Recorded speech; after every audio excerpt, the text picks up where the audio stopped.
Hello student, कैसे हैं आप लोग।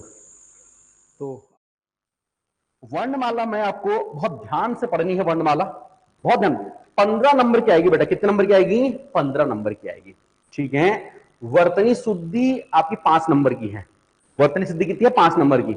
और जो दूसरा वाला है ना, वो तो वाक्य शुद्धि। वर्तनी शुद्धि और वाक्य शुद्धि दोनों को मिला के 10 नंबर का आएगा। ठीक है। जिसमें आपको वर्तनी शुद्धि के मैं कम से कम 2 लेक्चर में आपको दूंगा और वाक्य शुद्धि के भी लगभग 1-2 लेक्चर दूंगा। ठीक है। तो 4 लेक्चर से आपका 10 नंबर का आएगा और यहां 2 लेक्चरों से आपके 15 नंबर का आएगा। ठीक है। तो इसका मतलब वर्तनी शुद्धि को हाँ बिल्कुल ठीक है ना। वर्तनी शुद्धि को आपको बिल्कुल भी आपको हल्के में नहीं लेना है। ठीक है। ठीक है। चलो ठीक है। वर्तनी शुद्धि मतलब किसी वर्णमाला को आपको बिल्कुल भी हल्के में नहीं लेना। ठीक है। चलो हम लिखते बेटा, लिखो वर्णमाला। वर्णमाला की बात करते हैं। ठीक है। वर्णमाला। और अंतिम बेटा मैं आपको सजेशन ये दूंगा कि अगर आपने पहले पढ़ तो सभी ने रखा होता है, ऐसा थोड़ा ना कोई पहली बार पढ़ रहा होगा ना। सभी ने पढ़ रखा होता है ये। बट मैं बोलूंगा एक बार फिर से नोट बना लेना। नोट्स अलग से बना लेना एक जगह पे वर्णमाला की। ठीक है। 4-5 आपके पेज भरे जाएंगे। एक बार अलग से नोट बनाना। जो पहले लिखे हुए हैं ना, उसमें एड ऑन मत करना। उसमें एड ऑन बिल्कुल मत करना, है ना। अलग से आप लिख लेना। ठीक है। बहुत सारी चीजें आपको इसमें नई पक्का से मिल जाएंगी। ठीक है ना। चलो अब समझते, देखो जब बेटा मैं वर्णमाला की बात करता हूं या मैं कहता हूं वर्ण विचार, या मैं कहता हूं क्या वर्ण विचार में कह देता हूं। देखो जब बेटा मैं यहाँ पे वर्ण विचार कहता हूं या वर्णमाला कह देता हूं, ठीक है, तो सबसे पहली चीज तो आती है सर ये वर्ण क्या होता है। यहीं से कहानी की शुरुआत करते हैं। देखो वर्ण क्या पे, हाँ जी सर आप पढ़ा दीजिए, कोई नहीं। ठीक है। चलो देखो सबसे पहली बात करते हैं वर्ण क्या होता है। देखो वर्ण क्या है? वर्ण बेटा होती है आपकी ध्वनि। वर्ण किसे कहते हैं हम? वर्ण कहते हैं ध्वनि को। वर्ण किसे कहते हैं हम? ध्वनि को। देखो अगर कभी आपसे कोई बोल दे कि भाषा की सबसे छोटी इकाई क्या है, भाषा की सबसे छोटी इकाई क्या है, तो गलती से भी वर्ण मत कहना। ठीक है। भाषा की सबसे छोटी इकाई वर्ण नहीं है। भाषा की सबसे छोटी इकाई है आपकी ध्वनि। क्या बोलता बे? ध्वनि भाषा की सबसे छोटी इकाई है। आप समझते हैं सर ध्वनि कौन सी? हम वर्ण की तो बात कर रहे हैं बेटा, लेकिन ध्वनि कौन सी ध्वनि, किस ध्वनि की हम बात कर रहे हैं? ध्यान रखना। क्या कुत्ता जो भौंकता है, कुत्ता जो भौंकता है, क्या वो एक वर्ण है? वो भी तो एक ध्वनि है। कुत्ता जो भौंकता है वो एक वर्ण है। वो वर्ण वो ध्वनि वर्ण है क्या? नहीं है। मैं ये ताली बजा रहा हूं, क्या ये एक वर्ण है? ये ध्वनि तो ये भी है, ध्वनि तो ये भी है, बट क्या ये बेटा एक वर्ण है क्या? ये एक वर्ण नहीं है। सर वर्ण क्या होता है? वर्ण केवल उस ध्वनि को हम कहते हैं जो ध्वनि भाषा में प्रयोग होती है। बेटा कहां प्रयोग होती है? जो ध्वनि भाषा में प्रयोग होती है, भाषा में उच्चारित होती है, केवल उसी ध्वनि को हम क्या बोलते हैं यहाँ पे? हम उसी को वर्ण कहते हैं। एक बात समझ में आ गई आपका बे? वो बेटा वो एक ध्वनि है, बिल्कुल ठीक है। तो उसी को हम क्या बोलेंगे यहाँ पे? भाषा में जो प्रयोग होती है उस। दूसरी बात, भाषा में जो ध्वनि प्रयोग होती है ना, उसी को हम पहले उसी भाषा में जो प्रयोग होती है उसे हम ध्वनि कहेंगे। दूसरी बात, ध्वनि वो होनी चाहिए, ऐसी ध्वनि को हम वर्ण बोलेंगे जो क्या होगी? अविभाजित होगी। अविभाजित होगी। ठीक है। हम किसे बेटा बोलेंगे? जो अविभाजित होगी, केवल उसी ध्वनि को हम क्या बोलेंगे? हम उसी को ही हम ध्वनि कहेंगे। जैसे देखो मैं बोल रहा हूं कमल, मैंने कमल बोला, आपने क्या सुना? आपने कमल सुना ना। अब मैंने कमल बोला, आपने कमल सुना, क्या ये एक वर्ण है? क्या ये एक ध्वनि है? नहीं। क्यों? क्योंकि बेटा ये अविभाज्य नहीं है। इसका विभाजन हो जाएगा क प्लस अ प्लस म प्लस अ प्लस ल प्लस अ, इसका विभाजन हो जाएगा। तो जो विभाजन जिसका हो जाता है ना, जिसको हम टुकड़े कर सकते हैं, उसे वर्ण कभी नहीं कहते हैं। तो ध्वनि की 2 विशेषताएं, एक तो क्या होना चाहिए? भाषा में प्रयोग होना चाहिए, दूसरा अविभाजित होना चाहिए। मतलब उसे और आगे आगे न तोड़ा जा सके, न तोड़ा जा सके, उसे हम और आगे न तोड़ा जा सके। केवल हम इसी को हम क्या बोलेंगे? हम इसी को ध्वनि कहेंगे। क्लियर हो गया? ठीक है।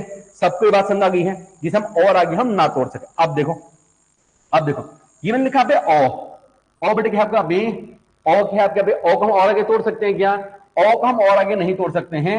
तो ओ तो अपना क्या है? सिंपल ओ ही है। औ हमारा सिंपल क्या काम बे, औ हमारा सिंपल ओ है, तो औ अपने आप में क्या हो गया, एक वर्ण हो गया, क्योंकि हम इसे और आगे नहीं तोड़ सकते हैं। अब आप मुझे बताओ, ये क जो है क, क्या क एक वर्ण है? क्या क बेटा आपका एक वर्ण है क्या? वर्ण क्या होता है? ध्वनि होती है। कौन सी ध्वनि? जो ध्वन भाषा प्रयोग होती है और जो अविभाज्य होती है। और बेटा क्या है आपका? एक वर्ण है, एक ध्वनि भी है, क्योंकि ये अब और आगे विभाजित आपका नहीं होगा। और एक वर्ण है। क एक वर्ण है क्या? क एक बेटा वर्ण है क्या? नहीं, क एक वर्ण नहीं बेटा बे, कि क में से मैं क्या निकालूंगा? अभी मैं क टूट जाएगा बेटा किसमें? ओ में टूट जाएगा। तो क में से क्या निकला? मेरा ओ निकला। क में से मेरा ओ निकला, क में से ओ निकला। तो ये क्या बोला बे? ये क्या हो गया मेरे यहां पे? ठीक हो गया है। बहुत अच्छी बात नहीं है। देखो इसमें तो आपका क्या होगी? आपका ये एक वर्ण है, और ये भी क्या होगा? इसमें आपका एक वर्ण है। ये इसमें एक वर्ण है, और ये भी क्या बेटा बे? एक वर्ण है। क्या आपको ये बात समझ में आ गई है? मेरे हिसाब से तो आपको ये बात समझ में आ जानी चाहिए है। ठीक, अब देखो, लेकिन अगर मैं यहां पे लिखता अभी, क्या ये कोई एक वर्ण है क्या? क्या ये कोई एक वर्ण है क्या? नहीं, ये कोई एक वर्ण नहीं है। तो सर फिर ये क्या है? तो सर इसे क्या है यहाँ पे? ये क्या है? क्योंकि इसमें क में एक ध्वनि क की है, एक ध्वनि अ की है, जिसमें दो ध्वनियां होती हैं, उसे वर्ण नहीं कहते बेटा, उसे अक्षर कहते हैं। जिसमें दो ध्वनियां होती हैं उसे वर्ण नहीं कहते, उसे क्या बोलते हैं? अक्षर कहते हैं। इसका मतलब क्या है? देखो, ये जो क हलंत के साथ लगा रखा है, जिसमें मैंने अ निकाला, ये आधा क है। मात्रा निकाल देता हूं तो बेटा क आधा हो जाता है। कोई भी वर्ण आधा हो जाता है, ये हम मात्रा को निकाल देते हैं। तो ये अब इसका अंतिम भाजन नहीं होगा, ये एक वर्ण है। इसका टुकड़े नहीं होगा, ये एक वर्ण है। लेकिन ये जो है, इसमें क और की बेटा दो ध्वनियां हैं, इसलिए ये वर्ण ना होकर के क्या है? अक्षर है। अब आप मुझे बताओ, जब मैं लिखता हूं कमल, जब बेटा मैं लिखता हूं कमल, तो कमल को मैं ऐसे लिखता हूं, या मैं क में से अ को अलग निकाल के, फिर म में से अ को निकाल के, ल में से अ को निकाल के, या मैं कमल ऐसे लिखता हूं? बताओ मैं कमल कैसे लिखता हूं?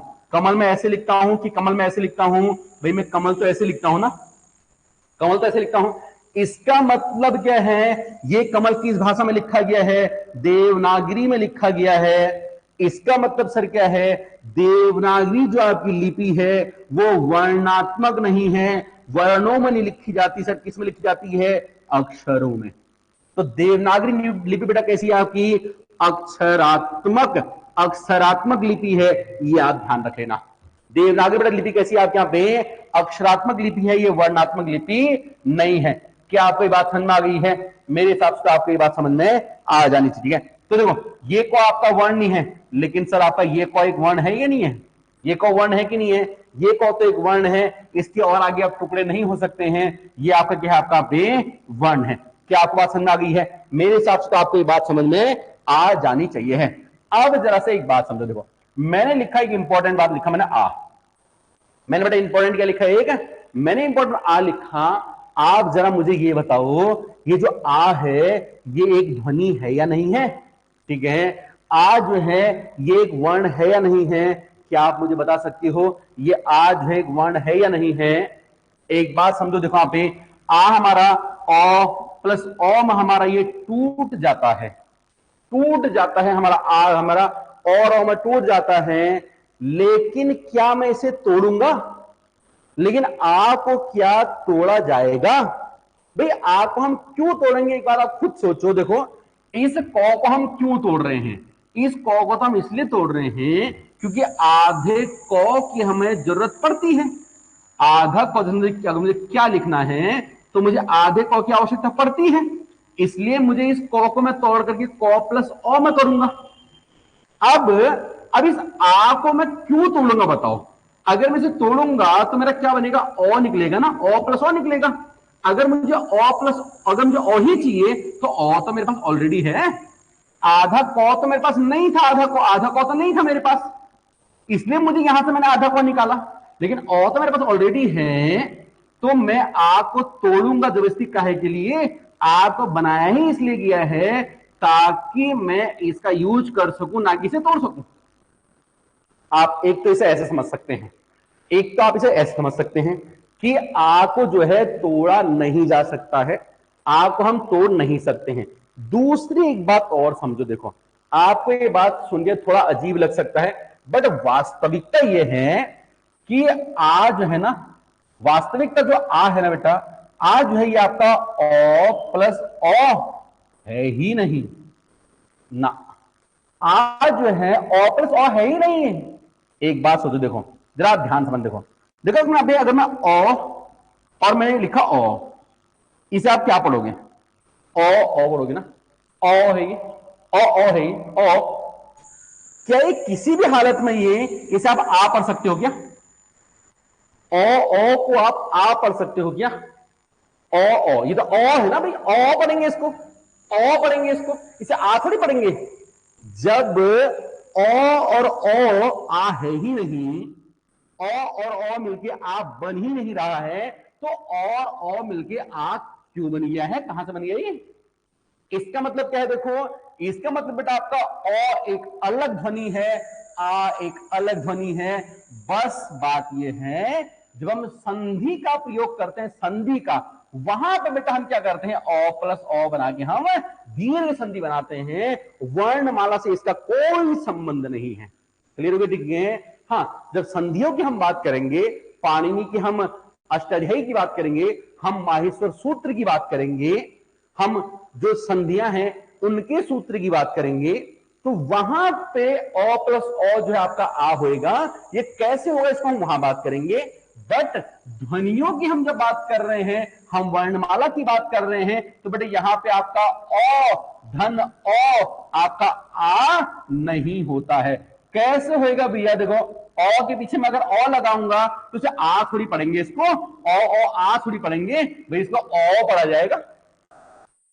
क्या आपको मेरी ये बात समझ आ रही है? क्या आपको मेरी बात समझ आ रही है? बात तो आपको ये बात समझ आ रही है? थोड़ा बात को समझने की कोशिश करना, ठीक है? तो इसका मतलब देखो, जब ये आ जो है और से बना ही नहीं है, तो मैं इसे तोड़ भी तो नहीं सकता, मैं इसे तोड़ भी तो नहीं सकता किसी भी हालत में, मैं इसे तोड़ भी तो नहीं सकता किसी भी हालत में, है ना? मैं तोड़ ही नहीं सकता इसको। और जब मैं इसको तोड़ नहीं सकता, तो मैं इसे क्यों तोड़ रहा हूं? यहां पे मैं क्यों तोड़ रहा हूं इसको? इसका मतलब आ भी आपका नहीं टूटता है, इसका मतलब बेटा ये भी आपका क्या है? एक वर्ण है। क्लियर हो गया? ये भी बेटा आपके क्या है? एक वर्ण है, ठीक है? आओ देखो एक बात समझो, किताबों में ये इस तरह से लिखा रहता है कि सभी स्वर क्या होते हैं? आपके वर्ण होते हैं, भले ही वो टूट रहे हो। नहीं, गलत है। एक बात समझना, ठीक है? वर्ण ये मात्राएं नहीं टूटती हैं, ये कभी नहीं टूटता। कैसे टूट जाएगा? कभी देखो ओ प्लस ओ आपका ओ होता है, आप तो होता ही नहीं यार, कैसे हो जाएगा? नहीं होता, ठीक है? तो बेटा समझा भी, ये नहीं टूटता है, ये भी क्या है? आपका एक वर्ण है। क्लियर हो गया? ठीक है? ये बेटा क्या आपका आप एक वर्ण है। इसी तरह से बाकी सारी जो मात्राएं हैं बेटा, ये भी आपकी नहीं टूटती हैं, ये कोई मात्रा नहीं टूटती बेटा बे, तो ये सारे क्या होते हैं? आपके वर्ण होते हैं। ये सारे क्या होते हैं? आपके यहाँ पे वर्ण होते हैं। कोई दिक्कत नहीं किसी बेटे, सारे क्या होते हैं? आपके यहाँ पे वर्ण होते हैं। मैंने आपको एक बात ये समझा दी है, ठीक है? चाहो तो बेटा आप समझोगे तो ऐसा समझ लेना, वरना याद कर लेना। सारे जो बेटा आपके जो स्वर होते हैं वो क्या होते हैं? आपके वर्ण होते हैं। चाहो तो आप यहां पर लिख लो, सारे स्वर कहीं भी लिख लो, सारे स्वर क्या होते हैं? आपके वर्ण होते हैं।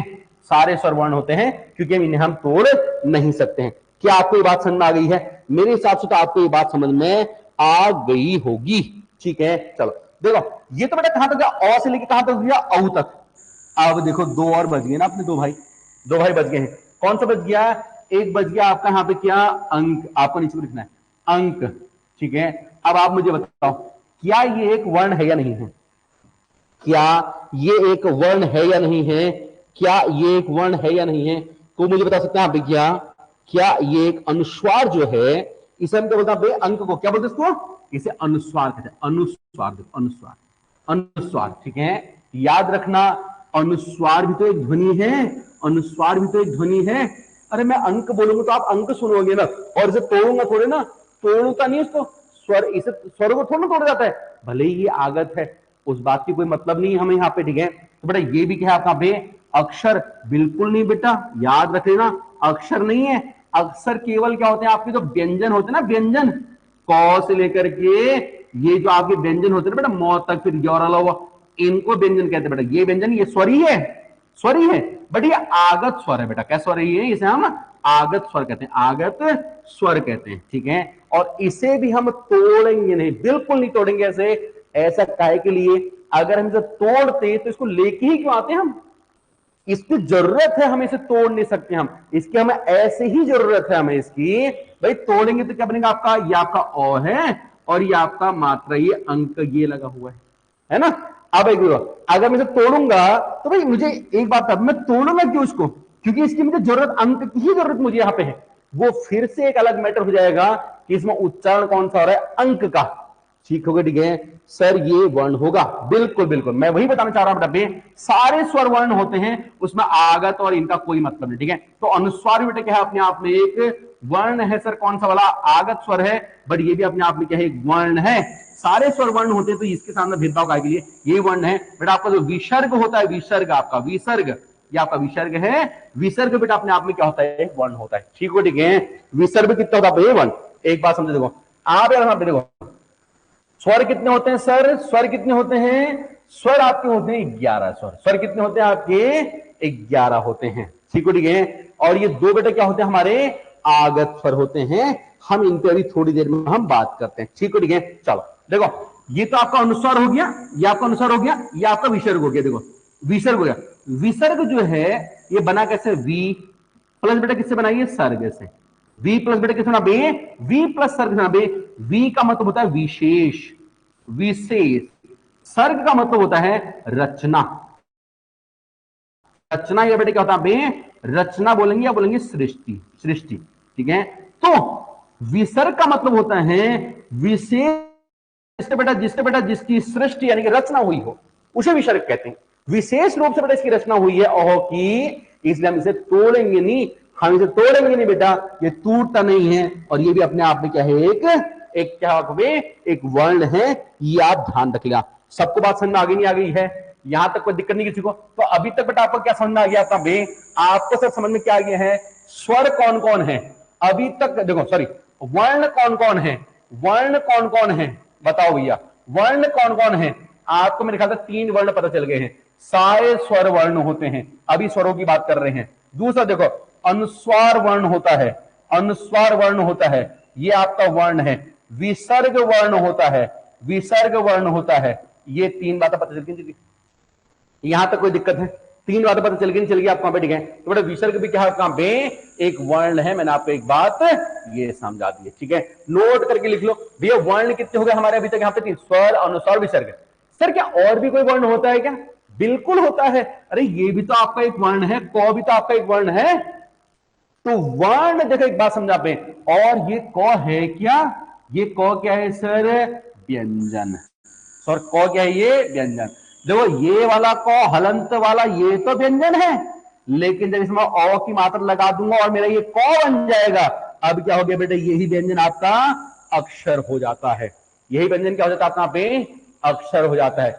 क्या आपको ये बात समझ में आ गई है, क्या आपको ये बात समझ में आ गई है, यहां तक कोई दिक्कत परेशानी तो नहीं है मेरे हिसाब से, तो अब आपको यहाँ पे कोई भी दिक्कत परेशानी नहीं होनी चाहिए। ठीक है, चलो, तो इसका मतलब वर्ण बेटे देखो, वर्ण कितने होते हैं आपके, वर्ण कितने होते हैं आपके, 4 तरह के होते हैं वर्ण। कितने होते हैं, 4। एक आते हैं स्वर, फिर होता है अनुस्वार, एक होता है आपका विसर्ग, और बेटा एक होता है कौन सा, व्यंजन वर्ण। तो वर्ण बेटा कितने होगा आपका बे, 4 हो गए हैं। एक हो गया आपका स्वर, व्यंजन, अनुस्वार, विसर्ग। कितने पढ़ने हैं मुझे, जब मुझे आप वर्णों को पढ़ना है, इसका मतलब मुझे कितने आइटमों को पढ़ना है, मुझे 4 आइटमों को पढ़ना है। एक पढ़ना है स्वर, एक पढ़ना है व्यंजन, एक पढ़ना अनुस्वार, एक पढ़ना विसर्ग। 4 आइटमों को पढ़ लो, 15 नंबर पक्के। क्लियर हो गया, ठीक है, कितना आसान है। इतना बढ़िया सिलेबस तो मैंने देखा ही नहीं उत्तराखंड में कभी, इतना अच्छा सिलेबस तो मैंने उत्तराखंड के अंदर किसी एग्जाम में देखा ही नहीं कभी, है नहीं। कभी कभार तो पूरी हिंदी देखो पढ़नी पड़ती है, पूरा हम चैप्टर पढ़ते हैं, तब भी एक प्रश्न आ गया तो आ गया। देखो परसों उसमें तो आपका एक भी नहीं आ रखा था, परसों जो पेपर हुआ था ना आपका, कौन सा बंदी आरक्षी वाला था, सॉरी जेल आरक्षी वाला था, जेल बंदी आरक्षी वाला, उसमें वर्णमाला का एक भी क्वेश्चन नहीं था। लेकिन आपके बेटा पेपर में कितने आएंगे, 100 प्रश्न आएंगे, मतलब वर्णमाला कितने आएंगे, 15 आएंगे, है ना। तो आने ही आने हैं 15, तो उस 15 के लिए मेहनत भी तो करनी पड़ी। और ऐसा नहीं कि ऐसा आसान आसान वाले आएंगे, टफ ही आएंगे, जो आपको हमको नहीं पता होंगे वो आएंगे। लेकिन ध्यान रखना, अब ऐसा एक भी नहीं होगा जो आपको नहीं आता होगा। ये मेरी पूर्ण जिम्मेदारी है, आंशिक जिम्मेदारी नहीं, मेरी पूर्ण जिम्मेदारी है। जितना मैं आपको पढ़ाऊंगा उसमें से ही 15 नंबर होंगे, नहीं होंगे तो एग्जाम का 27 तारीख को बोल देना सर नहीं आए। क्लियर हो? ठीक है, चलो बहुत बात है। ठीक है, देखो दावा तो नहीं करता मैं इस बात का, भाई दावा करना तो ठीक नहीं है, बट इतना मैं जरूर आपसे बोलूंगा कि आपको यहीं से ही देखने को मिलेगा, इतनी मेहनत मैं आपके सामने जरूर करूंगा। बट इतना ध्यान रखना पे, क्वेश्चन आपको लगाने हैं, प्रीवियस ईयर के क्वेश्चन, घटना चक्र के क्वेश्चन, हिंदी के, वर्णमाला के, वो आपको लगाने हैं। हो सारे जाएंगे, अगर आपने 2 लेक्चर ढंग से पढ़ लिए वो फिर छूटेंगे नहीं आपके, लेकिन एक बार फिर से आप लगा लेना उनको, ठीक है ना, कभी ऐसा ऐसा भी हो जाते हैं अपना कॉन्फिडेंस बढ़ाने के लिए। ठीक है, चलो अब हम बात करते हैं। तो भैया स्वर कितने प्रकार के, हमने यहाँ पे 4 प्रकार के, सॉरी वर्ण कितने प्रकार के होते हैं, वर्ण कितने हो गए आपके, 4 हो गए, नहीं हो गए, 4 हो गए, नहीं हो गए।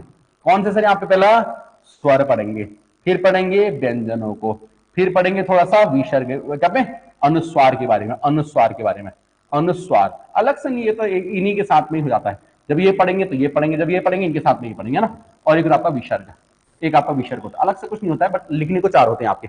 ठीक, चलो हेडिंग लिखो, स्वर वर्णों की बात करते हैं। हेडिंग किसकी बात करते हैं अब हम स्वर वर्णों की बात करते हैं। किसकी बात कर रहे हैं यहाँ पे, स्वर वर्णों की। लिख दो फटाफट स्वर वर्ण, देखो पहले हम बात करते हैं, देखो पहले तो एक मोटा मोटा मैं आपको आइडिया दे देता हूं, एक मोटा मोटा आइडिया देखो स्वरों का आइडिया, एक मोटा मोटा आइडिया स्वरों का। ठीक है, देखो स्वर सर क्या होते हैं, जब भी आपसे कोई बोले स्वर क्या होते हैं, आप 2 बात ध्यान रखना। पहली बात, बिना किसी बाधा के सतत रूप से उच्चारित होते हैं, ऐसा लिखना, बिना बिना किसी बाधा, बिना किसी बाधा के सतत रूप से बेटा क्या होते हैं, ये उच्चारित होते हैं। बिना किसी बाधा के सतत रूप से जो उच्चारित होते हैं उसे हम स्वर कहते हैं। पहली बात, बिना किसी बाधा के मतलब क्या है, देखो बाधा का मतलब क्या है, हम जब स्वरों का उच्चारण, हम ओ आ ई उ ए ऐ ओ औ अंक, जब हम स्वरों को उच्चारण करेंगे ना, हमारे मुंह के अंदर किसी प्रकार की कोई बाधा पैदा नहीं होगी।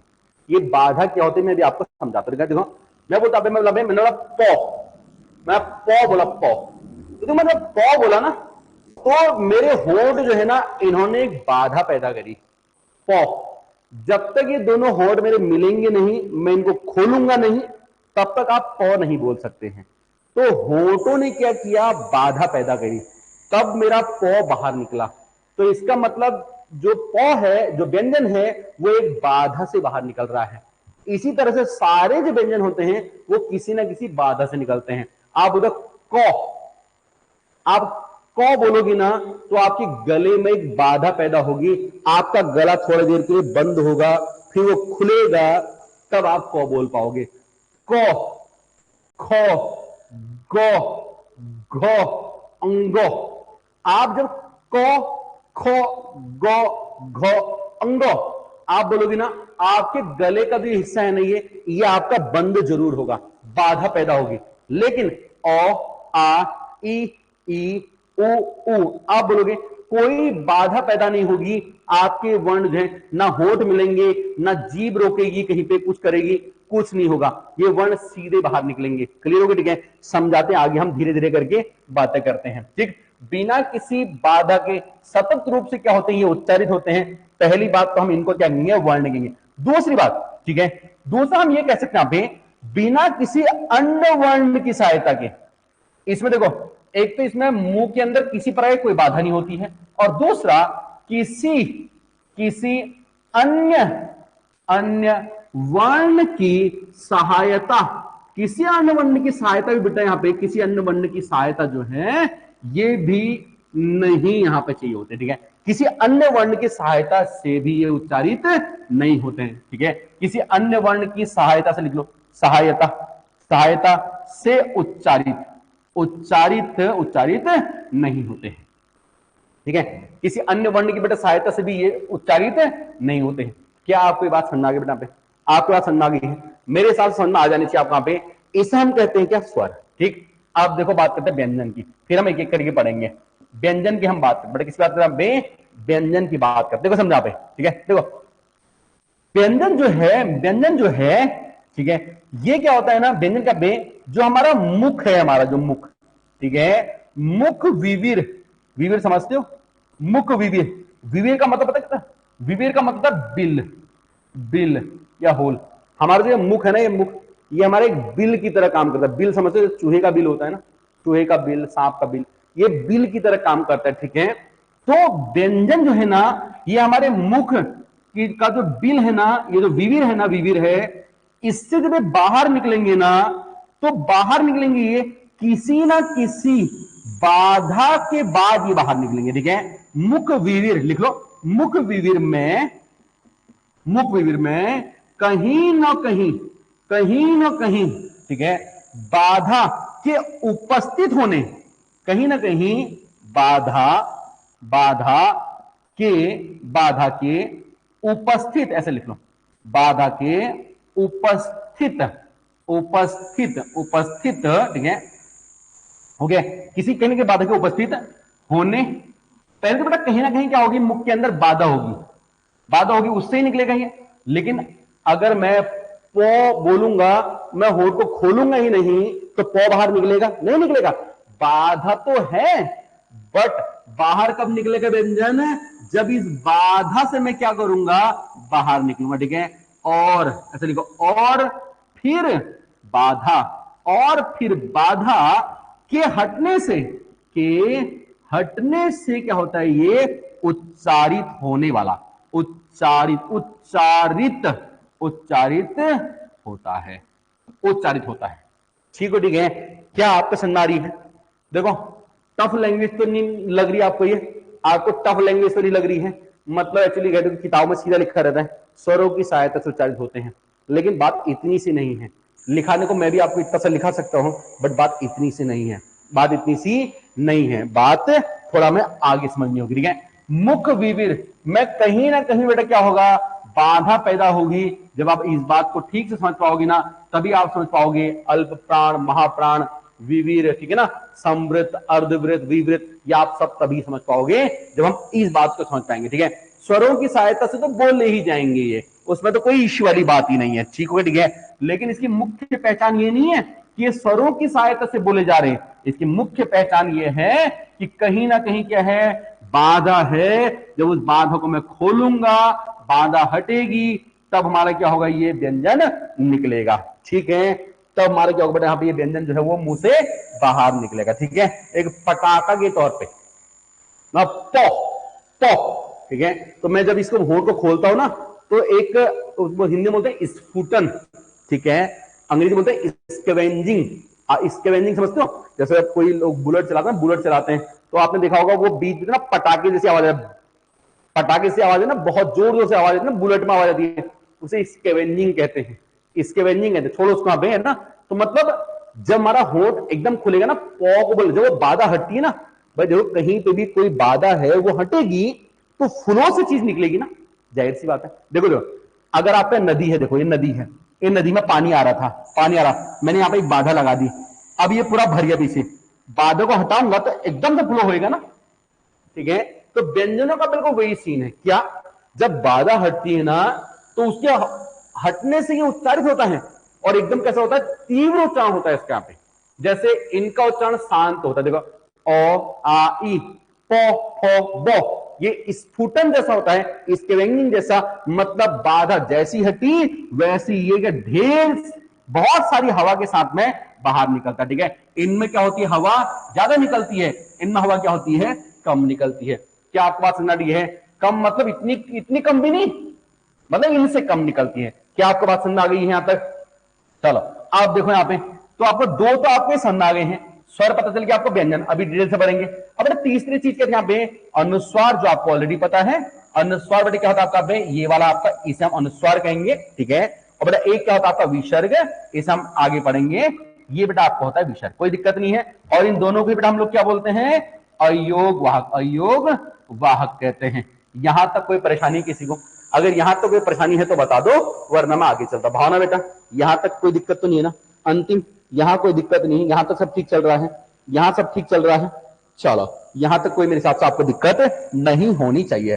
अब बात करते हैं, देखो अब चलते हैं अपने मेन टॉपिक पे, स्वरों पे बात करते हैं, ठीक है। लिखो स्वर, हम थोड़ी बात आज कर लेते हैं, बाकी बात हम थोड़ी कल करेंगे, ठीक है ना। लिख लो हेडिंग, लिखो स्वर, ठीक है। हम हेडिंग बेटा लिखते हैं, हम स्वरों पे आज हम थोड़ी सी चर्चा करते हैं। किस पे चर्चा करते हैं यहाँ पे? हम चर्चा करते बेटा यहाँ पे स्वरों पे हम थोड़ी चर्चा करते हैं, चिंता करने का नहीं है। ठीक हो गया, ठीक है, लिखो स्वरों की बात करते हैं। ठीक है, चलो हो गया है।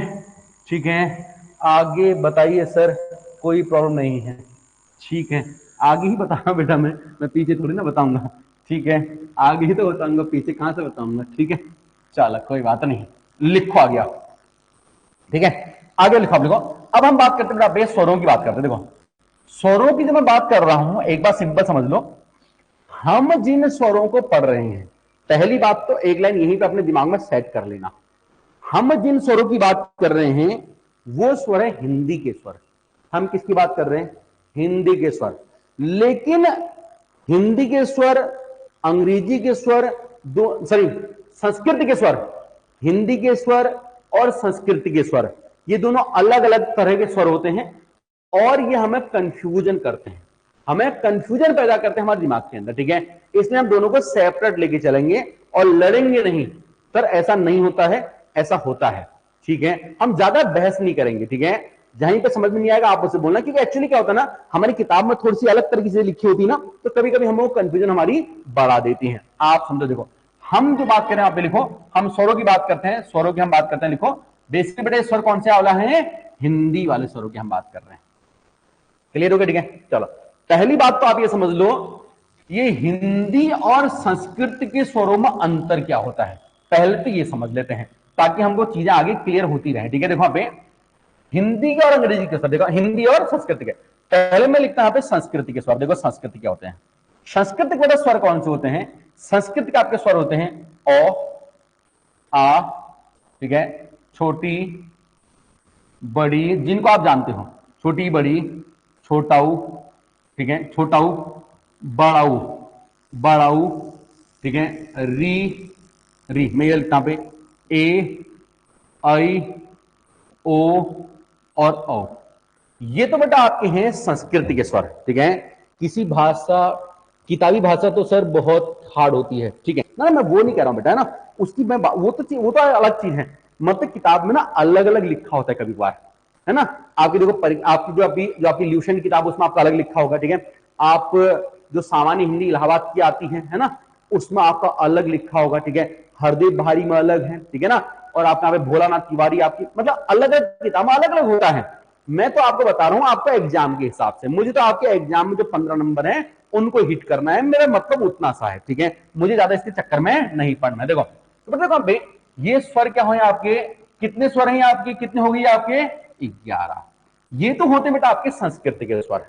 ठीक है, ठीक है, अब देखते हैं हिंदी के स्वर। देखो हिंदी के स्वर क्या होते हैं, देखो हिंदी के, यहीं पे कंफ्यूजन पैदा यहीं से होता है, ध्यान करो। हिंदी के स्वर में आपका होता है ओ, दूसरा बेटा आपका होता है आ, ठीक है, तीसरा जो हिंदी का स्वर है ना वो आपका होता है ये ए वाला। ठीक है, ठीक है, तीसरा बेटा कौन सा होता है? ये हिंदी का एक स्वर है। ठीक है, चौथा होता है आपका ई, ठीक है, फिर होता है आपका बड़ी, फिर होता है आपका ऊ, फिर आता है आपका बड़ा ऊ। ध्यान रखना हिंदी में री नहीं है, हिंदी के स्वरों में री नहीं आता है, हिंदी के स्वरों में री नहीं आता है। देखो हिंदी क्या है, देखो ये आपके कौन से होते हैं? तत्सम होते हैं ना, तत्सम, इनको हम तत्सम तो कहते हैं। ये इनका बिगड़ा रूप क्या होता है? तद्भव होता है ना, तद्भव, तद्भव, तद्भव में री आता है क्या? तद्भव में री आता है क्या? तद्भव में री आता है क्या? तद्भव में री नहीं आता है ना भाई, तद्भव की पहचान ही री है, मतलब तद्भव की पहचान ही है कि इसमें री नहीं आएगा। ठीक है, ठीक है, री नहीं आता उसमें, बात सबको समझ में आ रही कि यार? ठीक है, री नहीं आता, बाकी और जो उटपटांग वाली मात्राएं छ त्र ज्ञ, वो तो व्यंजनों वाला हो गया, वो भी नहीं आते, तो री भी नहीं आता। तो बेटा हिंदी में री नहीं होता, तभी तो नहीं आता ना। ठीक है, बेटा यहाँ पे ऊ की बात सीधी क्या जाएगा आपका? ए आ गया। ठीक है, फिर आपका पे आई, ओ और आपका औ, बस। ठीक है, ठीक है, तो सर कितने हो गए ये भी? ये तो हुए तो ये भी 11 ही हुए, तो क्या हो गया बे? हुए तो आपके ये भी 11 ही हुए तो आपके ये भी 11 ही, लेकिन ठीक है, हुए तो आपके ये भी 11 ही, हुए तो आपके ये भी 11 ही, बट समस्या क्या है? समस्या क्या है? इसमें री है, यहां री हट गया, यहां इस आ ने अपनी जगह बना दी। ठीक है, यहां ये री हट गया और इस आ ने क्या कर दिया? अपनी जगह बना दी है। क्लियर हो गया? ठीक है, अब हम जिनकी बात कर रहे हैं बेटा वो कौन से वाले हैं? वो आपके ये वाले हैं। क्लियर हो गया? ठीक है, हालांकि हम इनके हिसाब से बात करेंगे, हम इनके हिसाब से बात करेंगे। क्लियर हो गया? ठीक है, चलो पहला क्वेश्चन आपका यहां से सीधे सीधे ये बन गया, आपसे पूछेगा बताओ कौन सा हिंदी का स्वर नहीं है, कौन सा हिंदी का स्वर नहीं है? ऑप्शन में आपका आ गया, आपका आ गया यहां पे ऊ, आपका यहां पे आ गया री, आपका यहां पे आ गया आ, आपका यहां पे आ गया ओ। बताओ कौन सा हिंदी का नहीं है? ठीक है, हम लोग जब हम ध्यान नहीं देते चीजों को, हम तुरंत हम ये करते हैं, हम सोचते हैं ये नहीं है, ये नहीं है, बट बात क्या है, हिंदी का ये नहीं है, ये हिंदी का है। चलिए ठीक है, क्वेश्चन गलत बिल्कुल मत करना, यहां से क्वेश्चन आएगा, बहुत हार्ड क्वेश्चन आएगा और जल्दी से फिर ये ठीक नहीं होगा। नहीं बेटा, हिंदी का कौन सा नहीं? हाँ री, री हिंदी का नहीं है, वेरी गुड, ठीक है, री नहीं है बेटा, हिंदी, हिंदी कौन सा पे? ये आपको ये तो समझ में आ गया ना अब, ये हिंदी का है, ये हिंदी का नहीं है। ठीक है, बहुत अच्छी बात। ठीक है, चलो आपसे अगर कोई पूछ देगा संस्कृत तो कौन सा नहीं है, ठीक है, फिर हम बोल देंगे ये संस्कृत का नहीं है, ऐसा क्वेश्चन आएगा नहीं। क्यों आएगा? वो तो फिर हो ही जाएगा ना फिर। ठीक है, चलो अब हम थोड़ा आगे चलते हैं, देखो बात समझते हैं यहाँ पे। ये जो आपका पे दोनों आपको समझ में आ गए हैं, दोनों आपको समझ में आ गए, मेरे हिसाब से आपको यहाँ पे दो समझ में आ गए होंगे। ठीक है, देखो अभी हम किसकी बात करते हैं? हम हिंदी की बात थोड़ा ना कर रहे हैं, हम संस्कृत की बात थोड़ा ना कर रहे हैं, हम हिंदी की बात कर रहे हैं ना। हम तो हिंदी का, तो मैंने समझाने के लिए दोनों आपको लिखा दिए हैं कोई यहाँ पे। तो हम बेटे किसका पे, जिसमें ये नहीं है और जिसमें बेटे क्या आपका पे ये है ना, और आ। ठीक है, चलो मैं यहाँ पे फिर से कर देता हूं। ठीक है, देखो आपको नहीं करना है और आ, बेटे यहाँ पे क्या था आपका आ, मेरा नीचे जगह नहीं है ना, मैं मतलब भर जाएगा। और आ, ये आपका छोटी, ये आपका क्या पे, ये आपका बड़ी, ये आपका छोटा ऊ, ये आपका बड़ा ऊ, फिर ए आई ओ और औ। ठीक, ये आपके हैं हिंदी के आपके। देखो अ आ छोटी बड़ी, इनमें तो मुझे कोई दिक्कत नहीं है, बस दिक्कत क्या है यहाँ पे, ये आ में दिक्कत है। इस आ को बेटा कहते हैं गृहीत स्वर। क्या कहते हैं इसको? इसे गृहीत स्वर कहते हैं। क्या बोलते बेटा इसका पे? इसे गृहीत स्वर कहा जाता है। मतलब ये हमने ले रखा है कहीं से। सर कहां से ग्रहित है ये? अंग्रेजी से। सर कहां से ग्रहित है ये? अंग्रेजी से ये ग्रहित स्वर है। कहां से ग्रहित है ये? अंग्रेजी से। आपसे पूछ देगा बेटे कहां से ग्रहित है ये, तो आप बताना ये अंग्रेजी से ग्रहित है। ठीक है, इस वर्णमाला में तो सर वाकई अलग पढ़ा मैंने आज। ठीक है बेटे, मैं आप धीरे धीरे इसमें आपने कुछ चीजें तो आपको इसमें नहीं मिली जाएंगी, जाहिर सी बात है ना। देखो तो इसे हम क्या कहेंगे? ग्रहित स्वर कहेंगे। क्लियर हो गया? ठीक है, आप देखो अभी ग्रहित स्वर कहां से है? अंग्रेजी से। सर क्यों ला रखे हम इसको यहाँ पे, क्यों ला रखे हम इसको यहाँ पे? क्योंकि इसका उच्चारण जो है, देखो इस आ का जो बेटा उच्चारण होता है ना, इस आ का उच्चारण होता है पे, ये बेटा आपका है आ, ये क्या आपका पे आ। ठीक है, और यह आपका ओ। इन दोनों के बीच की जो ध्वनि होती है ना, इसे कहते हैं आ। बेटा इसे क्या बोलते हैं? ये ध्वनि होती है आपकी, ये वाली जो आपकी आ और ओ की जो आपकी ध्वनि होती है ना बेटा पे, इसे बोलते हैं, इसे हम कहते हैं यहां पे क्या, इसे हम कहते हैं ये वाली ध्वनि आगे, आ और ओ के बीच की जो ध्वनि है, इस बात को आप ध्यान रखना, आगे भी आपकी काम आएगी। सर कैसे? देखो जरा बात समझाने का प्रयत्न करते हैं। देखो देखो पे, जैसे मैं लिखता हूं मैंने हॉल, मैंने क्या लिखा? मैंने यहाँ पे हॉल लिखा। ठीक है, ठीक है, मैं लिखा हॉल। ठीक है, इस हॉल का मतलब क्या है? आपका कमरा। हॉल का मतलब कमरा, बड़ा कमरा, हॉल, हॉल बड़ा कमरा है। ठीक है, ये आपका है हाल, हाल मतलब हालचाल, मैंने कहा हालचाल, ये हाल है, ये आपका हॉल। ठीक है, ये आपका हालचाल है, ये हॉल, ये है आपका होल। होल, होल बोल तो HOLE, होल मतलब वो छेद वाला होल, ये है। क्या आपको समझ आ रही? ठीक है, तो वास्तव में क्या है? देखो बे, ये हालचाल हिंदी का है। ठीक है, देखो बे, ये हालचाल हिंदी का है। एक बात तो ये आपका आ है, ये आपका ओ है। आ और ओ के बीच की जो बेटा आपकी ध्वनि होती है ना, इन दोनों के बीच की ध्वनि, उसे हम बोलते हैं क्या? हा, उसे हम कहते हैं आ। ठीक, एक बात और समझा देखा पे, जैसे बेटा हम लिखते हैं कॉलेज। ठीक है, हमने लिखा कॉलेज, हमें इसके लिखने के हमारे पास कितने रास्ते? हमारे पास दो रास्ते हैं। या तो बेटा हम लिखेंगे कॉलेज, हम कॉलेज लिखेंगे, या हम लिखेंगे कॉलेज, कॉलेज। ठीक है, वास्तव में ये जो ये ना तो कॉलेज है ना तो बेटा ये कॉलेज है, यह है कॉलेज। ये बेटा क्या आपका में, ये कॉलेज है। और इसका ठीक उच्चारण हिंदी में लिखने के लिए कोई लिपि थी ही नहीं मेरे पास, इसीलिए बेटा मैं इस ग्रहित को लेके आया, आज मैं लिखता हूं कॉलेज। ये शुद्ध है। क्या आपको बात समझ आ गई है? क्या आपको बात समझ आ गई है? यहां तक कोई दिक्कत नहीं बेटा किसी का? बिल्कुल सही, अंतिम बेटा बिल्कुल सही, ठीक है ना? तो ये आया कहां से? ये हमारा यहीं से ही आया। इतनी बात सबको समझ में आ गई? नहीं आ गई है? इतनी बात सबको समझ में आ गई है? बहुत अच्छी बात, ठीक है। एक बात और समझ दिखाओ बे, ठीक है। इस आ को ये ग्रहित है ना, तो भाई हमारा ग्रहण कौन करता है? हम ग्रहण करते हैं क्या? हम ग्रहण करने के मान लेंगे? नहीं। देवनागरी जो लिपि है, ठीक है, उसकी जो नियमावली है 1964 में बनी थी। देवनागरी लिपि की जो क्या में जो नियमावली है 1964 की, उसने इसको क्या कर रखा है? ग्रहित स्वर के रूप में एक्सेप्ट कर रखा है, ठीक है।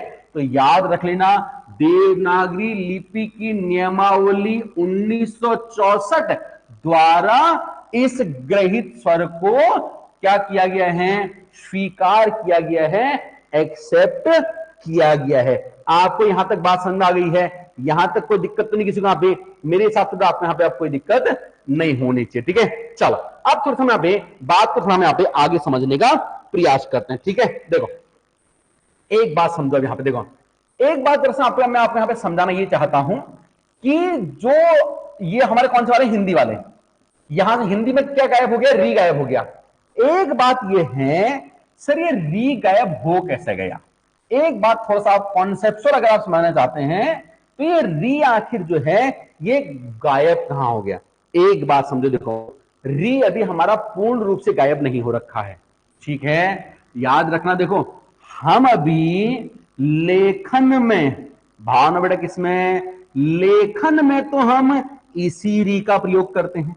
लेखन में तो अभी हम इसी री का प्रयोग करते हैं, लेकिन याद रखना, लेकिन बोलने में लेखन में तो हम बेटा इसी री का प्रयोग करते हैं, लेकिन बोलने में हम इसका प्रयोग नहीं करते हैं। बोलने पर इस री की जगह हम इस री का प्रयोग करते हैं, ठीक है। बोलने में हम लोग क्या करते हैं? इस री की जगह हम इस री का प्रयोग करते हैं। अब देखो एक बात समझो, लेखन जो होता है वो किस पे आधारित होता है बेटा? लेखन हमेशा लिपि पर आधारित होता है। भाई लेखन जो है लिपि पे आधारित होता है ना, ठीक है। जबकि भाषा, ठीक है, बोलने पर बेटे आधारित है वो आपकी है भाषा, ठीक है। भाषा बोलने पर आधारित होती है, जबकि लिपि आपकी लेखन पर आधारित होती है। इसका मतलब सर क्या है? इसका मतलब यह है कि री का प्रयोग बेटा हम लेखन में तो कर रहे हैं, री का प्रयोग हम लेखन में तो कर रहे हैं, बट री का प्रयोग हम बोलने में या भाषा में नहीं कर रहे हैं। क्या आपको बात समझ आ गई है? री का प्रयोग हम लेखन में तो कर रहे हैं। भाई ऋतु जो है, ऋषि जो है, ऋषि आज भी ऐसे लिखा जाता है, लेकिन जब हम ऋषि बोलते हैं तो हम ऋषि ना बोल के हम बोलते हैं ऋषि। सर आप कैसे इस बात को बोल सकते हैं? अब आपको मैं एक बात और समझा देता हूं। देखो समझो, आखिर ऐसा हुआ क्यों? आखिर ऐसा क्यों हुआ, इसे हमको थोड़ा समझना है, तो थोड़ा हम समझने का हम प्रयास करते हैं। देखा मैं हो गया, देखो समझो एक्चुअल में है क्या, ये आपका सीन कुछ ऐसा है। देखो ये आपका है, आपकी अगर ये प्रॉब्लम सॉल्व हो गई ना, तो आपकी आगे कई प्रॉब्लम आपकी सॉल्व हो जाएंगी, ठीक है ना। अब कोई दिक्कत नहीं होगी, बस ये समझो। पे जैसे आपका ये मुंह है, ठीक है, ये हो गया आप कहां पे? इसको मैं थोड़ा ऐसे बनाता हूं, ये ऐसे। चलो अब ये बहुत अच्छा बनेगा नहीं, कोई बात नहीं है, बस आप समझना इसको, ठीक है। ये मैंने बनाया खोपड़ी। किस खोपड़ी है? मुर्दे की खोपड़ी है ये। खोपड़ी किसकी है? मुर्दे की खोपड़ी। अच्छी तो बनी, चलो कोई बात नहीं है। आपको बात समझ में आ रही है? समझते हैं। देखो देखो बेटा, एक आपका है री, एक री है, और ये क्या आपका पे? ये आपका री है। देखो एक बात समझो, देखो स्वर क्या होते हैं? स्वर क्या होते हैं? जो बिना किसी अवरोध के निकलते हैं। स्वर क्या थे? जिनमें अवरोध नहीं होता है, नहीं होता है। जिन्हें बेटा अवरोध क्या होता है? नहीं होता है, उन्हीं को तो स्वर कहते हैं। मैंने आपको समझा भाई, ओ आ ई उ ऊ, इनमें अवरोध नहीं है। को, खो, गो, पो में बेटा अवरोध किसका हुआ? होठ का। को में किसका अवरोध हुआ? कंठ का अवरोध है। जब तक बेटा अवरोध पैदा नहीं होगा, जब तक अवरोध पैदा नहीं होगा, जब तक अवरोध नहीं होगा, आपका व्यंजन बाहर नहीं निकल सकता है। लेकिन अगर स्वरों में अवरोध हो जाए, स्वरों में अवरोध नहीं होता, और अगर गलती से स्वरों में आप अवरोध पैदा कर दोगे तो इस स्वर को हटाना पड़ेगा बेटा। कहां से? स्वरों से हटाना पड़ेगा। चक्कर क्या है? देखो चक्कर बेटा ऐसा है, ये हमारी है जीभ। देखो ये हमारे बेटे कहां पे? ये हमारी है जीभ। ठीक है, देखो बे होता क्या था, जो ये री है ना, री, देखो री के उच्चारण में हमारी जीभ बेटा ये मूर्धा पे लगती थी, मूर्धा पे। मूर्धा का मतलब बेटा क्या होता है? मूर्धा का मतलब होता है ऊंचा। सबसे ऊंचा हमारा मुंह का जो भाग होता है ना, उसे मूर्धा कहा जाता है। सबसे ऊंचा जो भाग होता है हमारे मुंह का, उसे मूर्धा कहते हैं। मूर्धा का मतलब ही ऊंचा होता है।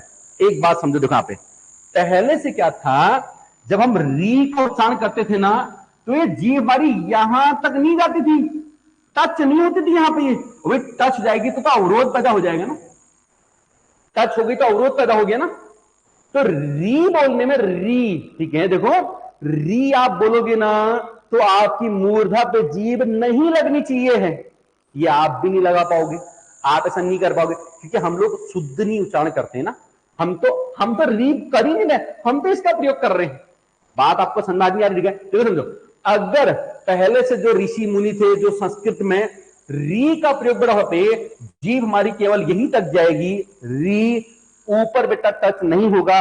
शुद्ध उच्चारण अगर आप करोगे, री आप बोलोगे री, तो आपकी जीभ बेटा जो आपका ये वाला हिस्सा ना, यहीं पे वाइब्रेशन करती रहेगी बहुत तेज, यहाँ पे री, बट यहां टच होने की हिम्मत नहीं कर पाएगी, क्योंकि बेटा ये क्या है? आपका एक स्वर है, और बेटा ये कैसा है?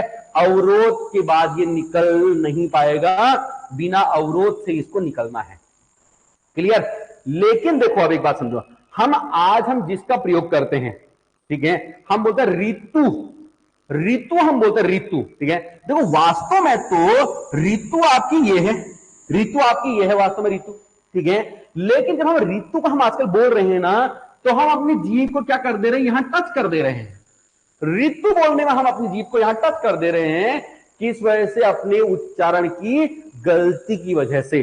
और जब मैंने बेटा री के बोलने में यहां टच कर दिया तो अवरोध पैदा हो गया, और अवरोध पैदा हो गया तो बेटा ये स्वर अब नहीं रहा। इसीलिए हमने क्या कर दिया? संस्कृत से, हिंदी से बेटा हमने इस री को हटा दिया, क्योंकि बेटा अब ये अवरोध से निकल रहा है, और अगर ये अवरोध से निकल रहा है तो बेटा अब ये री है ही नहीं, ये क्या बन गया? आपका ये री बन गया, तो यहां से एक स्वर गायब हो गया। क्या आपको बात समझ आई? क्या आपको मेरी ये बात समझ आई है? कोई ऐसा धुरंधर खिलाड़ी है जिसको मेरी बात समझ में आई है? ठीक है, अंतिम बेटा आपको समझ में आएगी, ठीक है, भावना आपको समझ में आएगी, यहां तक कोई परेशानी नहीं किसी को? मेरे हिसाब से तो आपको यहां पे कोई परेशानी अब ये नहीं होनी चाहिए है। क्लियर हो गया? ठीक है, बहुत सी बात, ठीक है। अब देखो, तो री का आपका प्रॉब्लम सॉल्व हो गई। री को हमने बेटा क्यों हटा दिया है, ये भी हमको पता होना चाहिए है, वरना आपको रटना पड़ेगा, वरना हमको ये रटना पड़ेगा, ठीक है। भावना बेटा आपको समझ नहीं आया? ये भावना आपको समझ नहीं आया? नो का मतलब क्या है? कोई प्रॉब्लम नहीं है या समझ में नहीं आया है? नो का मतलब भावना बेटे क्या है? कोई प्रॉब्लम नहीं है या समझ में नहीं आया है। क्या मतलब है इस नो का? मैं तो समझा नहीं। इस नो के दो मतलब निकल रहे हैं इस री की तरह ही, ठीक है। इस नो के दो मतलब है, एक तो समझ में नहीं आया, एक कोई प्रॉब्लम नहीं है। ठीक हो गया? ठीक है, चलो हम बात थोड़ा सा आगे करते हैं। यहां तक सबको बात समझ आ गई है? ठीक है, चलो। तो देखो बेटा आ क्या था आपका? बे ग्रहित था, आ किसका? बे आपका ये ग्रहित था। बाकी हमने यहां तक ये बातें कर ली। अब जरा बात समझते हैं। ये जो बेटा आपके स्वर हैं, कितने स्वर होते हैं सर? 11। चाहे बेटा ये हिंदी के हो चाहे संस्कृत के हो, होते तो 11 ही हैं। हिंदी के हो चाहे संस्कृत के हो, होते तो 11 ही हैं। बट हिंदी में बेटा आपके, हिंदी में आपके वो आई आगत आ जाता है, और संस्कृत में आपका ई री जो है वो गायब हो जाता है। ठीक हो गया? ठीक है, प्रॉब्लम नहीं है। वेरी गुड, अब तो बहुत अच्छी बात है। ठीक है, चलो अब देखो, अब बेटा ये जो स्वर है ना आपके 11, इनका हमें करना होता है वर्गीकरण। बेटा क्या करना होता है? इनका वर्गीकरण करना होता है। ठीक है, लिखो स्वरों का वर्गीकरण। ठीक है बेटा, हमें क्या बे? स्वरों का वर्गीकरण करो। ठीक है, याद रखना बेटा, अब मैं आपको जो पढ़ाऊंगा ना, ये स्वरों का वर्गीकरण जो मैं आपको पढ़ाऊंगा ना, याद रखना कम से कम 5 प्रश्न आएंगे यहां से। कितने आएंगे? 5। 5 प्रश्न आएंगे आपके कहां से, केवल स्वरों के वर्गीकरण से। ठीक हो गया, ठीक है। स्वरों के वर्गीकरण आपके यहाँ पे 5 प्रश्न आपको देखने को मिलेंगे, तो लिख दो भैया स्वरों का वर्गीकरण। सुनील सिंह, कोई हो गया, कोई इश्यू नहीं किसी को? अब देखो, अब अगर कोई इश्यू नहीं है चलते हैं आगे, थोड़ा और पढ़ते हैं, थोड़ा और पढ़ते हैं, कल का बोझ कम करते हैं। ठीक है, देखो हिंदी का बेटा पे जो वर्गीकरण है ना, वर्गीकरण यहाँ पे किसका, यहाँ पे स्वरों का वर्गीकरण कर रहे हैं। एक बात अपने दिमाग बैठा लेना, देखो हर स्वर, हर स्वर जितने भी आपके स्वर होते, कितने 11 है ना, हर स्वर की 5 विशेषता होती है। विशेषता, हर स्वर की बेटा कितनी विशेषता होती है, 5। हर व्यंजन की भी और हर स्वर की भी। हर वर्ण की, वर्ण कितने होते हैं आपके, स्वर, व्यंजन, अनुस्वार, विसर्ग, हर वर्ण की 5 विशेषता होती है। तो जब हर वर्ण की है तो भाई स्वर भी तो वर्ण ही है, वर्णों की 5-5 विशेषता होती है और व्यंजनों की भी 5-5 विशेषता होती है। ठीक है, तो देखो हर स्वर की क्या होती है सर, 5 विशेषता होती है, ये ध्यान रखना। ठीक है सर, ये 5 का कौन सी होती है, इन 5 विशेषताओं को 2 भागों में बांटा गया है। इन 5 विशेषताओं को बेटा यहाँ पे 2 भागों में बांटा गया है। एक विशेषता होती है बेटा इनके उच्चारण के आधार पर। ठीक हो गया, ठीक है, किस तरह से ये जो व्यंजन है आपके स्वर है ये कैसे उच्चारित हो रहे हैं, उच्चारण कैसा इनका, इस आधार पर बेटा क्या होता है, इनका एक वर्गीकरण होता है। दूसरा बेटा आपको जो वर्गीकरण पे वो होता है प्रयत्न के आधार पे। प्रयत्न के आधार पे मतलब सर क्या है, हमारे मुख के अंदर किसी स्वर के उच्चारण में कौन सी चीज प्रयत्न कर रही है, एफर्ट लगा रही है, प्रयास कर रही है। किसी के उच्चारण में जीभ ज्यादा प्रयत्न करेगी, किसी के उच्चारण में हमारा होंठ ज्यादा प्रयत्न करेंगे, किसी के उच्चारण में हमारी स्वर तंत्रियां ज्यादा प्रयत्न करेगी। तो उस आधार पे है। टोटल कितने होते हैं, 5 विशेषता होती हैं, उच्चारण और प्रयत्न। ठीक है, तो ध्यान रखना, देखो उच्चारण के आधार पे, उच्चारण के आधार पे जो वर्गीकरण है वो एक ही तरह का होता है। उच्चारण के आधार पे एक तरह का होता है। क्लियर हो गया, ठीक है, उच्चारण के आधार पे एक तरह का होता है। ठीक है, जबकि प्रयत्न करने वाले लोग हमारे मुंह के अंदर कितने होते हैं, 4। प्रयत्न करने वाले लोग कितने होते हैं, 4 होते हैं। तो 1 + 4 कितना हो गया, 5। एक क्वेश्चन यहां से बनता है बहुत अच्छा, आपसे पूछ लेगा प्रयत्न विधि के आधार पे स्वर कितने प्रकार के होते हैं। प्रयत्न विधि के आधार पे स्वर कितने प्रकार के होते हैं, तो क्या बता दोगे आप, 4 प्रकार के। कितने होते हैं, 4। उच्चारण के आधार पे स्वर देख लो, यहां पे आप उच्चारण के आधार पर, ठीक है, होते तो एक ही हैं, बट उच्चारण में लगने वाला समय के आधार पे बेटा ये 3 प्रकार के हो जाते हैं। क्लियर हो गया, ठीक है, हम एक एक करके पढ़ते हैं। पहले देखो टोटल कितनी विशेषता है, 5। उच्चारण के आधार पे 1, प्रयत्न के आधार पे 2। ठीक है, अब हम एक एक करके पढ़ते हैं। लिखो उच्चारण के आधार पे स्वरों का वर्गीकरण, फिर हम ये 5 वाला करते हैं। अच्छा एक काम करते हैं, उच्चारण वाला तो हमारे चलो ठीक है, ये तो कोई दिक्कत नहीं है। ये जो 4 आइटम है ना, ये कौन कौन प्रयत्न कर रहे हैं, यहां पे ये लिख लो ताकि आपका एक क्वेश्चन यहीं से क्लियर हो जाए। ठीक है, 4 आइटम बेटा कौन कौन से हैं। पहला आप कहें जीभ, जीभ के प्रयत्न के आधार पे, प्रयत्न के आधार पे। ठीक है, आपकी किताब में लिखा रहता है जिह्वा से उत्पत्ति स्थान के आधार पर, जीभ प्रयत्न कर रही उस आधार पे, जीव के प्रयत्न के आधार पे, या जिह्वा से उत्पत्ति के आधार पे।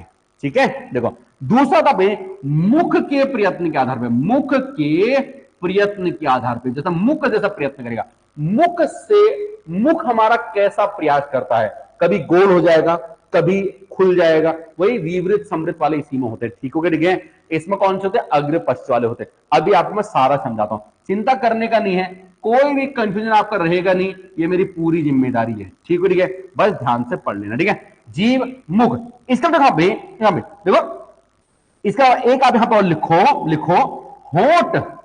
तीसरा आदमी कौन है, होंठ। होंठ के प्रयत्न के आधार पे, होंठ के प्रयत्न के आधार पर, अच्छा गोल वाला ये वाला सिस्टम है। ठीक है, ये अगर थोड़ा अलग है, चलो समझते हैं। यहाँ पे प्रयत्न के आधार पर, प्रयत्न के आधार पे होंठ कैसे हमारे प्रयत्न कर रहे हैं, मुंह कैसा प्रयत्न कर रहा है। ठीक है, होंठ के प्रयत्न के आधार पे एक आप यहां पे आखिरी और लिखो, एक लिखो स्वर तंत्री, स्वर तंत्रियां, स्वर तंत्रियां, वोकल कॉर्ड, जो आपका गले का ये वाला हिस्सा होता है ना, ये वाला हिस्सा, इसे वोकल कॉर्ड कहते हैं, ये वाला हिस्सा जहां से निकलता है। अभी मैं आपको समझाऊंगा आगे, ठीक है ना।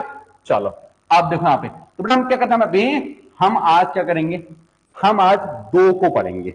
एक तो हम बेटा ये उच्चारण वाले को पढ़ लेंगे, उच्चारण, ठीक है। एक हम देखते हैं, कोशिश करते हैं ये जीव वाले को हम पढ़ लें, इसको पढ़ लें, है ना। इन दोनों को हम पढ़ लेते हैं, इसमें तो ज्यादा कुछ खास है नहीं, इसका एक हम इसको पढ़ लेंगे, बाकी इनको हम कल पढ़ेंगे फिर, ठीक है। यहां तक हम कर लेते हैं ना, इनको या उच्चारण वाला और जीव वाला, ठीक है। तो फटाफट से बेटा आप लिखो पहले उच्चारण के आधार पर, आप फटाफट से लिखो उच्चारण के आधार पर, कोई दिक्कत नहीं किसी को, आप फटाफट से लिखो उच्चारण के आधार पर, ठीक हो गया है। लिखो उच्चारण के आधार पर, वेरी गुड, कोई दिक्कत तो नहीं किसी को, नहीं होनी चाहिए मेरे हिसाब से। अब देखो बात समझते हैं यहाँ पे, देखो उच्चारण के अगर आधार मुझे समझना है ना, उच्चारण के आधार, उच्चारण देखो उच्चारण कैसे होता है। उच्चारण बोल तो हम किसी स्वर को बोलने में कितना समय ले रहे हैं, ठीक है। उच्चारण का मतलब होता है लगने वाला समय, लगने वाला बेटा क्या होता है, इसमें समय होता है, लगने वाला समय होता है, ठीक है। देखा भाई लगने वाला समय, कोई दिक्कत नहीं इसका पे। अब जरा बात समझते देखो, अगर मुझे उच्चारण के आधार पर समझना है ना, तो मुझे एक बात को यहां पे समझ लेना है, यहीं पे ही, आगे हमको फिर टाइम नहीं मिलेगा इसे समझने का। यही तो मैं आपको 1 मिनट के अंदर समझाता हूं, शायद आपको ये चीज पता भी हो। देखो लगने वाला समय, देखो मैं बोलता हूं ओ, मैंने ओ को बोला, तो भैया इसमें ओ खाली एक ही से बना हुआ है। देखो ओ वास्तव में क्या है, ये एक मात्रा है। देखो स्वर, सारी स्वर क्या होते हैं, आपकी मात्रा होते हैं, याद रखना, याद रखना बे। जैसे आपका ये आपका है आ की मात्रा, ये आपकी ई की मात्रा, ये आपकी ऊ की मात्रा, ये आपकी बड़ी ऊ की मात्रा, ठीक है। स्वर क्या होते हैं, सारी मात्राएं होती हैं, ठीक है। स्वर क्या होती है, मात्रा। अब मात्रा बनी कैसे, देखो ये जब ये इसमें खाली एक ही है, तो इसे बोलते हैं एक मात्रिक, इसे क्या कहते हैं, एक मात्रिक कहते हैं बेटा, क्या बोलते हैं इसको, एक मात्रिक, ठीक है। दूसरा आपको होता है आ, देखो ये आपको पता होगा, मैंने कभी पता भी रखा होगा, O plus O, O plus O, देखो एक मात्रा, एक मात्रा क्या होगा आपका बे, द्विमात्रिक, द्विमात्रिक कहते हैं द्विमात्रिक, ठीक है। तीसरा देखो, अब देखो बे ओ छोटी बेटा क्या होगा आपका बे, ये खाली इससे बना हुआ है। बड़ी देखो ये आपका ई प्लस ई से मिलकर बना हुआ है, ठीक है। अब देखो छोटा आपका पे, छोटा से मिलकर बना हुआ है। अब एक बात समझो, देखो यहां पे क्या है ना, देखो मैं री को लिख देता हूं, री को मैं लिख देता हूं यहां पे, एक्चुअली देखो है तो ये उसका, सर आप, सर आज आप उच्चारण के आधार पर ही पढ़ा दीजिए, क्लास बहुत लंबी हो गई है।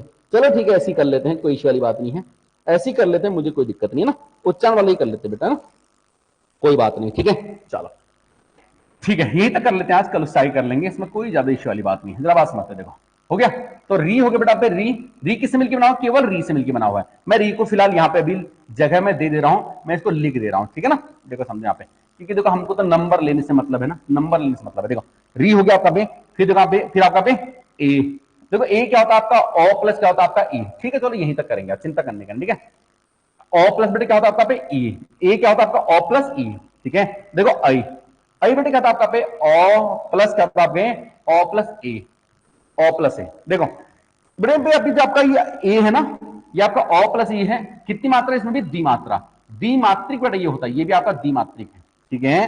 देखो आई जो आपका पे, आई किससे मिलकर बना है, ओ प्लस ए से, इस यहां से देखो, यहां से आगे आपको ये याद होनी चाहिए है, कौन किससे मिलकर बना हुआ है, तभी आपको ये बात समझ में आ रही है। देखो ए किससे, ओ प्लस ई, ओई, ओ ई, तभी तो ना पे, ये ना आई, तभी तो आई बोलते उसका पे, ओ ई, बोलने में ऐसे आता है, ठीक है। देखो जबकि आपका ओ आ नहीं होता, ओ ई थोड़ा लगता है ऐसा बोलने में, हालांकि ये अपने आप में स्वतंत्र है, ये अपने आप में स्वतंत्र होता है, ठीक है। चलो समझाते, देखो लेकिन आई किस में, ओ प्लस ए, और ए की जगह मैं क्या लिखता हूं, ये रखा पे ओ प्लस ई, और इस ओ को मैं ऐसे उतार दूंगा, तो बेटा आपका आई किससे मिलकर बना हुआ वास्तव में, ओ प्लस ई, तो एक दो तीन कितनी मात्रा होगी, त्रिमात्रिक, इसे बोलते हैं त्रिमात्रिक, क्या बोलते हैं उसका बे, त्रिमात्रिक, ठीक है। अब देखो ऐसे आपका ओ बेटा किससे होता है आपका बे, ओ प्लस ऊ से मिलकर बना होता है, ओ प्लस ऊ से, ठीक है। देखो आप ओ प्लस ऊ बोलते हैं, क्या होगी, ओ प्लस ऊ, ठीक है। ओ हो गया आपका, अब आपका जो औ होता है ना, औ देखो औ, औ क्या होता है आपका बे, औ आपका ओ प्लस बेटे क्या होता है आपका बे, ओ प्लस ओ होता है। अब देखो ओ की जगह फिर से क्या रख सकता हूं, ये वाला ओ बराबर ओ प्लस ऊ तो है, यहाँ ओ प्लस लिख दो, ओ प्लस ऊ, ठीक है, और ओ को उतार देना यहाँ पे, तो ओ क्या हो गया आपका, ओ प्लस ऊ हो गया, मतलब फिर से क्या होगा आपका, त्रिमात्रिक हो गया, नहीं त्रिमात्रिक हो गया, नहीं होगी त्रिमात्रिक, ठीक है। तो इसका मतलब देखो, एक बात समझो यहां पे, एक बात समझो यहां पे। तो आपको यहां पे बेटा जो उच्चारण के आधार पे आपको कैसे दिख रहा है, एक तो आपको दिखा एक मात्रिक, एक आपको दिखा द्विमात्रिक, एक आपको दिखा पे त्रिमात्रिक। त्रिमात्रिक से ऊपर हमारे पास कोई नहीं होते हैं, त्रिमात्रिक से ऊपर हमारे पास कोई नहीं होते हैं। एक बात समझ देखो, एक मात्रिक वाले कौन कौन से हैं? ये एक मात्रिक है, एक ही तो है, ये भी एक मात्रिक है, ये भी एक मात्रिक है, ये भी आपका एक मात्रिक है। ठीक है, ये चार बेटे क्या होते हैं आपके? एक मात्रिक होते हैं। देखो अब बात समझो, कंक्लूजन लिखते हैं, देखो ध्यान समझना। देखो एक मात्रिक, एक मात्रिक, एक मात्रिक, जिनके उच्चारण में एक मात्रा काल का समय लगता है, मतलब सबसे कम समय लगता है बेटा, इन्हें बोलते हैं ह्रस्व स्वर। आपको नीचे लिखना है बेटा, इन्हें क्या बोलते हैं? इन्हें ह्रस्व स्वर कहते हैं। ह्रस्व स्वर क्या बोलते हैं इनको? यहां पे ह्रस्व स्वर कहते हैं। कोई दिक्कत नहीं किसी को, इन्हें बेटा हम क्या बोलेंगे? ह्रस्व स्वर कहेंगे। ठीक है, तो ह्रस्व स्वर कितने होते हैं? ह्रस्व स्वर कितने होते हैं? दो प्रकार से लिखो बेटा, ध्यान से लिखना। देखो ह्रस्व स्वर कितने होते हैं? संस्कृत में देखो, संस्कृत में, संस्कृत में बेटा आपके ह्रस्व स्वर होते हैं कितने? चार। ये संस्कृत अर्थ ले, री तो संस्कृत में ही है ना, तो बेटा ह्रस्व स्वर संस्कृत में कितने होते हैं बेटा? ये चार होते हैं। सर कौन कौन से होते हैं? ओ, ई, ओ और री। क्लियर हो गया? आपसे पूछेगा ह्रस्व स्वरों की संख्या कितनी होती है, आपको हमेशा चार बताना है। ठीक है, जब तक वो उसके आगे लिखे नहीं हिंदी में ह्रस्व स्वरों की संख्या कितनी होती है। अगर वो आपसे लिखता है संस्कृत में ह्रस्व स्वरों की संख्या कितनी, आप चार बताओगे। अगर वो लिखता है ह्रस्व स्वरों की संख्या कितनी है, तब भी आप चार बताओगे। लेकिन अगर वो स्पेशल लिखेगा हिंदी में ह्रस्व स्वरों की संख्या कितनी है, तो आप निश्चित तौर पे आप तीन बताएंगे। क्लियर हो गया? ठीक है, तो देखो अब हिंदी में, हिंदी में बेटा ह्रस्व स्वर कौन कौन से होते हैं? भाई हिंदी में री तो होता नहीं है ना, तो कितने होते हैं? तीन। सर कौन कौन से होते हैं सर? ओ, ई, उ और ओ, ई और उ। ठीक है, ठीक है, बहुत सर। ठीक है, वाकई सर, चलो कोई बात नहीं है, ठीक हो गया। ठीक है, वाकई सर आप great, thank you so much. चलो ये तो एक अलग बात है, थैंक यू सो मच, बहुत धन्यवाद आपका। ठीक है, अंतिम, चलो देखो बेटा में तो संस्कृत बेटे कितने आपके यहाँ पे? चार। इसीलिए तो, इसीलिए बेटे क्या होता है आपका पे? इसीलिए बेटे क्या होता है? इसीलिए क्या होता है आपकी कुछ किताबों में, जैसा आप सामान्य हिंदी किताब बेटा आप वाली देखते हो ना, कौन सी? इलाहाबाद वाली, उसमें आपकी ह्रस्व स्वर की संख्या कितनी दिखाते हैं? तीन दिखाती है। सही दिखा रहा है, बिल्कुल सही है, गलत नहीं है। संस्कृत के बेटा कितने होते हैं? चार होते हैं। हिंदी में कितने होते हैं आपके? तीन ही होते हैं। ये बात आप यहां पे अपने दिमाग में बैठा लेना, कोई दिक्कत नहीं किसी का। पे ह्रस्व स्वर समझ में आ गया है। और जो ह्रस्व स्वर बेटे क्या होती है? सब कैसे होते हैं? एक मात्रिक होते हैं, एक मात्रिक होते हैं, कोई दिक्कत नहीं है, बहुत अच्छी बात है। ठीक है, चलो अब आ जाओ बेटा, देखो दूसरा लिखो दीर्घ स्वर। देखो दीर्घ स्वर, ठीक है, याद रखना दीर्घ स्वर सर कौन से होते हैं? जो दो मात्राओं से ज्यादा मात्राओं से बने होते हैं। ठीक है, टोटल बेटे कितने थे? ये 11 थे। टोटल कितने बेटे आपके? ये मैंने आप इधर मिटा दी है मैंने, ये टोटल बेटे कितने थे आपके? 11 थे। 11 में से मैंने आज चार मैंने इधर लिख दिए हैं, चार मैंने इधर लिख दिए हैं, कोई दिक्कत तो नहीं है। चार मैंने बेटा उधर लिख दिए हैं, तो दीर्घ कितने बचेंगे आपके? दीर्घ कितने थे? ये आपके होते हैं 7। दीर्घ कितने थे? 7। अब एक बात समझो, देखो अब इसमें हिंदी और संस्कृत का मतलब ही नहीं है, क्योंकि इसमें तो वो वाले हैं ना। देखो इसमें कौन सा ले भाई? री के बाद वाले हैं ना इसमें, तो इसका तो कोई चक्कर ही नहीं है, इसमें कोई चक्कर नहीं है। देखो दीर्घ आपका पे कौन सा? पे आपका आ, ठीक है, आपका पे आ, बड़ी, पड़ाऊ, ठीक है, और वहां पे ए, आई, ओ और बेटा औ, ये आपके होते हैं कौन से वाले होते हैं? इन्हें हम क्या बोलते हैं? दीर्घ बोलते हैं। क्या आपको बात समझ आ गई है बेटा? इन्हें हम क्या बोलते हैं? मैं इसको इधर को लिखना चाहूंगा। देखो वहां पे ए, आई, ओ और बेटा वहां पे औ। क्या आपको बात समझ आ गई है? यहां तक कोई दिक्कत तो नहीं किसी को? मेरे हिसाब से तो आपको यहां पे कोई दिक्कत नहीं होनी चाहिए है। ठीक हो? ठीक है, अब जरा सा एक बात ध्यान समझो, एक बात ध्यान समझो। देखो अगर मैं, देखो ये आपका है आ, ई, उ, ए, आई, ओ, औ, ठीक है, ये जो हैं अगर कभी आपसे पूछे संस्कृत और हिंदी के हिसाब से, संस्कृत और हिंदी के हिसाब से बोलूंगा पे, तो ये वाले बेटा देखो, ये वाले कौन से दिख रहे हैं आपको? ये संस्कृत वाले, संस्कृत वाले, ध्यान से समझना।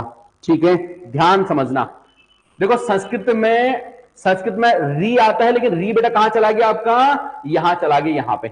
ये संस्कृत में आपका री यहां चला गया है, ठीक है।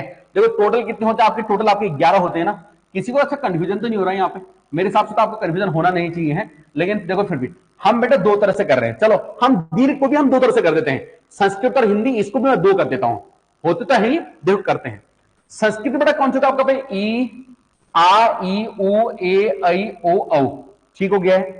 आप देखो लेकिन दीर्घ स्वर बेटा कौन से वाले, दीर्घ कौन से वाले बेटा, ये तो संस्कृत वाले हो गए सजा में, दीर्घ स्वर बेटा हिंदी वाले, देखो हिंदी वाले, हिंदी वाले दीर्घ कौन कौन से होंगे फिर भाई, देखो ये आपका हो गया, आपका आ होगा, नहीं होगा, बिल्कुल होगा। इसके पीछे का ये भी तो होगा, ये भी तो दीर्घ ही होगा, ये आ भी तो दीर्घ ही होगा हिंदी में। बात पल्ले पड़ी आपका बे कि हिंदी के स्वरों में ये भी तो है, री नहीं है लेकिन ये भी तो है, बहुत अच्छी बात है, ठीक है। तो हिंदी में आपका ये भी होगा, ठीक है। अब देखो आ हो गया, ये होगा पे, फिर आपका पे ई हो गया, फिर आपका ये ऊ हो गया, और ये आपका पे ए, ये ऐ ओ और औ।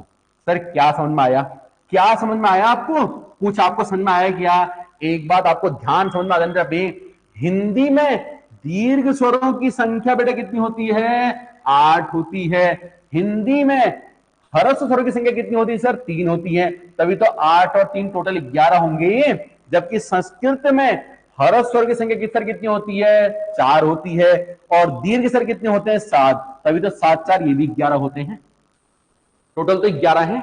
बात आपको समझ में आ गई है, मेरे हिसाब से तो आपको ये बात समझ में आ जानी चाहिए है। अब जरा सा आपको यहाँ पे एक बात और समझ लेनी है सर, क्या देखो एक बात आपको यहाँ पे मेरे हिसाब से और समझ लेनी है, वो कौन सी बात, ठीक हो, ठीक है, चलो कोई दिक्कत नहीं बात नहीं है, जरा बात समझ लो पे।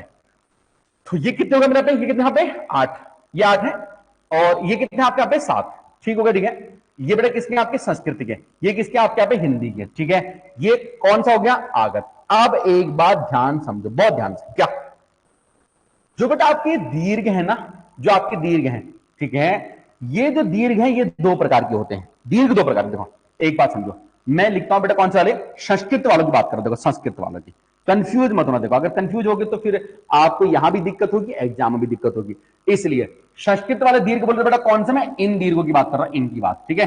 चाहो तो मैं इसको यहां पे मिटा देता हूं, मैंने दोबारा लिखना नहीं पड़ेगा मुझे, है ना, आपको तो बेटा लिखना पड़ेगा, लेकिन संस्कृत वाले जो आपके दीर्घ है ना, अब मैं इनकी बात कर, देखो ठीक है। देखो यहाँ पे ये आपका आ, चलो मैं लिखता हूं, छोटी बड़ी बड़ाऊ, ए ऐ ओ, और बेटा कहां पे औ, ठीक है, ठीक है। अब जरा सा एक आप आखिरी बात समझो यहाँ पे, आखिरी बात, ठीक है, वो देखो पे, देखो इनमें से आप मुझे ये बताओ मूल दीर्घ कौन से हैं।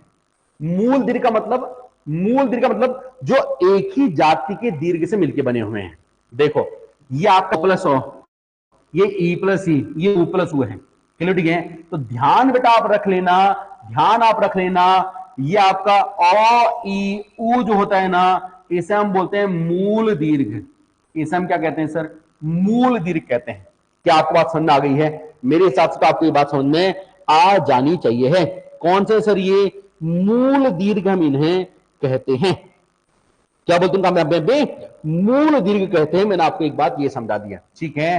तो सर क्या ये मूल दीर्घ नहीं है, क्या ये मूल दीर्घ नहीं है? नहीं, ये आपका ओ प्लस क्या है बेटा, ओ प्लस ई है, ये आपका है ओ प्लस ई, ये एक जाति के नहीं है, ये अलग अलग बेटा जाति के हैं, इसलिए इनको हम मूल दीर्घ नहीं कहते हैं, इन्हें कहते हैं संयुक्त स्वर। इन्हें क्या बोलते हैं हम, संयुक्त स्वर कहते हैं, संयुक्त स्वर कहते हैं। क्या आपको बात समझ में आ गई, नहीं आ गई है? ठीक है, तो मेरे हिसाब से आपको यहाँ पे दो बात समझ में आ जानी चाहिए बेटा बे। एक आपको समझ में आ गया क्या, ह्रस्व स्वर किसके हिसाब से सर, संस्कृत के समझ में आ गए हैं, 4 होते हैं, इसमें री शामिल होता है। हिंदी के सर कितने होते हैं, 3 होते हैं, इसमें री नहीं होता है। फिर अब मैं दीर्घ में आ गया, पहले सर कौन से, संस्कृत वाले, संस्कृत वाले सर कितने होते हैं, 7 होते हैं, इसमें री नहीं होता है। क्यों होगा, क्योंकि भाई इसका री तो यहां ह्रस्व में चला गया ना, काय को होगा।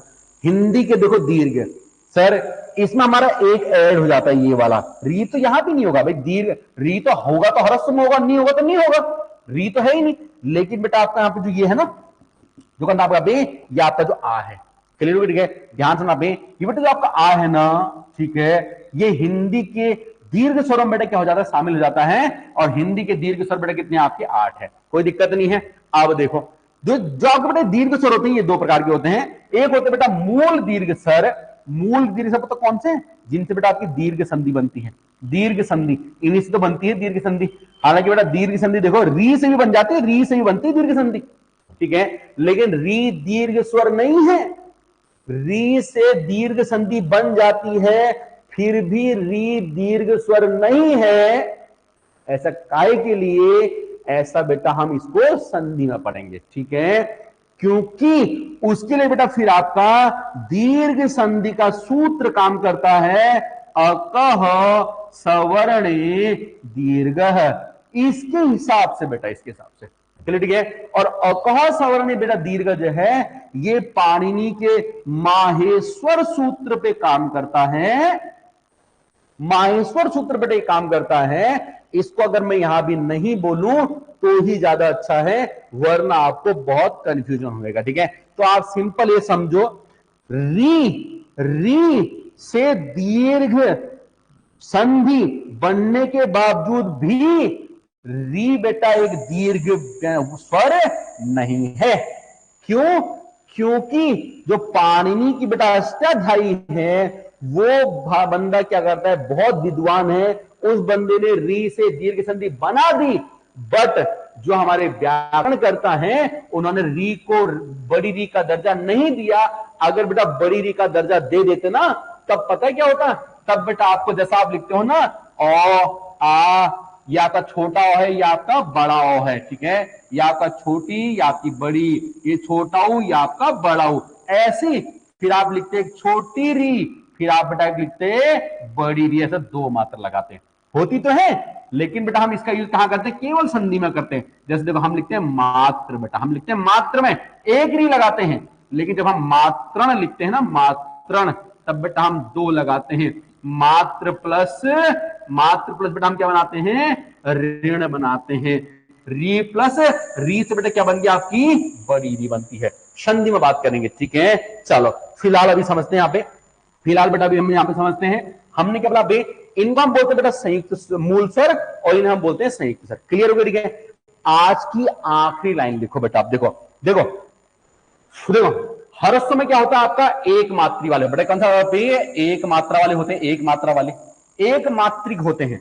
देखो दीर्घ में, देखो दीर्घ में ये है द्विमात्रिक, ये आपके द्विमात्रिक है, ये भी द्विमात्रिक, लेकिन बेटा अगर तीन मात्रिक है, अभी तो समझा, ये आपके ओ प्लस ई है ना, नहीं ये ओ प्लस ई, और ये ओ प्लस वो है, तो ये त्रिमात्रिक है। मतलब बेटा क्या होता है, देखो द्विमात्रिक और त्रिमात्रिक जो होते हैं ना, वो बेटा होते हैं आपके दीर्घ। बेटा कौन से होते हैं, इसमें आपके द्विमात्रिक भी आ जाते हैं, द्विमात्रिक भी आ जाते हैं इसमें, और इसमें आपके त्रिमात्रिक भी आ जाते हैं, किसमें, दीर्घ में। क्लियर हो गया? ठीक है। अब एक बात सोचो, अगर मुझे कहीं पे त्रिमात्रिक से ज्यादा की आवश्यकता हो गई, ठीक है, देखो समझो, तीन मात्रा से ज्यादा का समय बेटा जहां पे लगता है ना, उसी को ही प्लुत स्वर कहते हैं। उसी को क्या बोलते हैं बेटा, प्लुत कहते हैं। सर कैसे, देखो जैसे ये आपका है आ, सर कितनी मात्रा है, दो मात्रा, ठीक है। अब मैंने इसके पीछे एक और आ लगाया, सर कितनी मात्रा होगी, चार, क्या बोलूंगा इसको मैं, आ। अब मैंने यहां पे दो और लगा दी, कितनी मात्रा होगी, छह, क्या बोलूंगा, आ। अब मैंने एक और लगा दिया, क्या बोलूंगा, आठ मात्रा हो गई। यहां पे आ ऐसा बोलूंगा मैं इसको। क्या आप बात बोलो? ठीक है।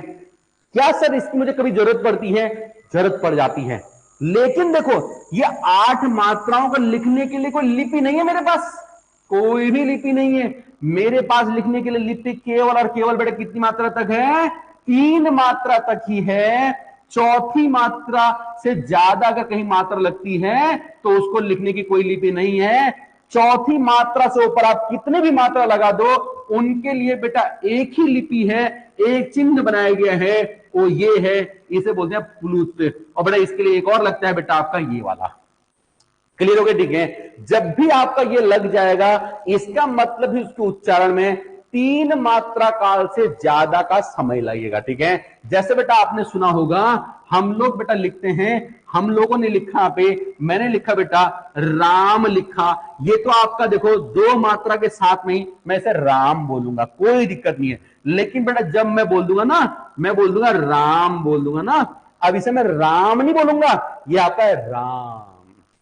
ठीक है, मतलब बेटे यहां पे आपका क्या है, 2 मात्रा का 3 मात्रा काल से भी ज्यादा का समय लग गया है, इसलिए आपका ये प्लुत है। जैसे बेटा आप लोगों ने सुना होगा, हम बोलते हैं ओम बोलते हैं, क्या बोलते हैं हम, ओम बोलते हैं। ये ओम नहीं है, ये ओम है। ठीक है, बड़े 3 मात्रा काल से ज्यादा का समय लग गया है। तो बेटा जब देखो तो 3 मात्रा क्या बे, उच्चारण के आधार पे, एक ह्रस्व, दूसरा बेटा आपका दीर्घ, तीसरा बेटा आपका होता है पुलुत। सर ये पुलुत क्या होता है, जब किसी वर्ण के उच्चारण में, लिख लो, जब किसी वर्ण के क्या बे स्वर के उच्चारण में 3 मात्रा काल से ज्यादा का समय लगता है, ज्यादा का समय लगता है, उसे बेटा हम पुलुत कहते हैं। कि एक बात समझो, क्या सर अपनी मूल अवस्था में कोई भी प्लुत होता है क्या, कोई प्लुत नहीं होता है।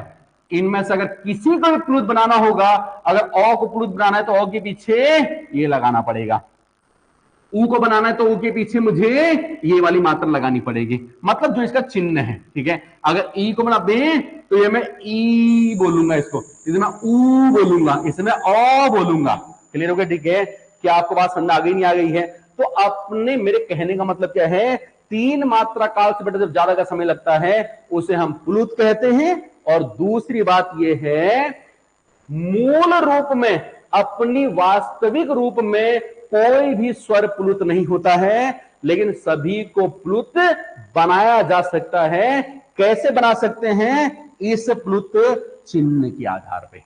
ठीक है, ये और इस प्लुत चिन्ह के आधार पर। ठीक है, यहां पे आपको लिख लेना है, क्या सर, 3 मात्रा काल से ज्यादा का समय लगता है उसे प्लुत कहते हैं, लेकिन अपनी वास्तविक रूप में कोई भी प्लुत नहीं होता है, बट सभी को प्लुत बनाया जा सकता है। कैसे सर? इन 2 सब इनका प्रयोग करके। क्लियर होगा? ठीक है, तो ये हो गया आपका आज का लेक्चर कंप्लीट। हमने कर दिया है उच्चारण के आधार पे, कंप्लीट हमने कर दिया है। नेक्स्ट बेटा हम लोग कल बात करेंगे प्रयत्न के आधार पे, बहुत इंटरेस्टिंग रहेगा, ध्यान रखना। ठीक है, क्लास को बेटा डेली का डेली पढ़ना। ठीक है, चलिए, ओके, थैंक यू, शुक्रिया, धन्यवाद।